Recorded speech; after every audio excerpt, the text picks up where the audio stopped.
सत अधिक आचार बरोबर सदाचार. तर हे काय आहे? तृतीय व्यंजन संधीचा प्रकार.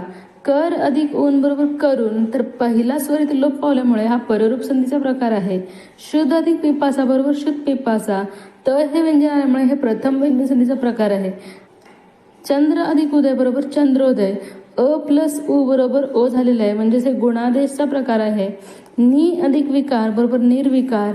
तर हा काय आहे? विसर्ग रकार संधीचा प्रकार आहे. विसर्ग रकार. क्षण अधिक एक बरोबर क्षण एक.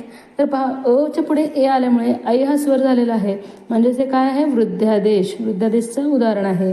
षट अधिक मास बरोबर षण्मास. तर हे अनुनासिक संधीचं उदाहरण आहे. वृक्ष अधिक आरोपण बरोबर वृक्षारोपण.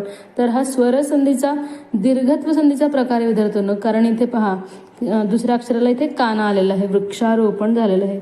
अशा प्रकारे दीर्घत्व संधीचा प्रकार आहे. हे संधीचे नियम लक्षात ठेवल्यामुळे आपल्याला संधीचा प्रकार ओळखणं हे सोपं जातं. धन्यवाद.